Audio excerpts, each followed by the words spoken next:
एक दिन एक गांव में एक खूबसूरत मुर्गी रहती थी जिसका रंग सोने की तरह चमकता था।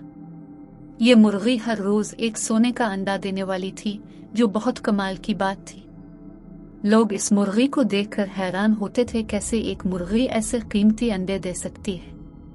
गांव के एक गरीब माहेगर और उसकी बीवी भी इस मुर्गी की कीमत जान गए। उनकी मेहनत से कभी कभार तो कुछ कमाई होती, लेकिन उनकी तंगदस्ती कभी भी खत्म नहीं होती थी। उन्होंने फैसला किया कि अगर ये मुर्गी वाकई सोने के अंडे देती है तो हमारी मुश्किलें दूर हो जाएंगी।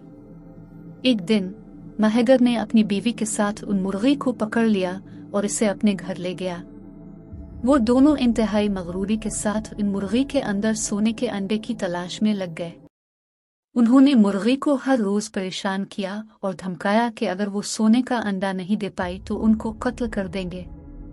मुर्गी ने इनकी बातों को सुनकर अफसोस किया और अपने आंखों में आंसू को छुपाया। वो जानती थी कि वो इस वक्त अपने अंदर से सोने के अंडे की बजाय कुछ और नहीं दे सकती।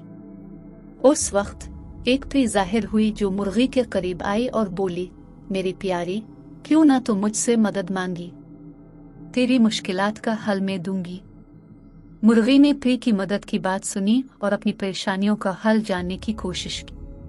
परी ने बताया कि इसके दिल की परी की मदद से इसकी मदद कर सकती है।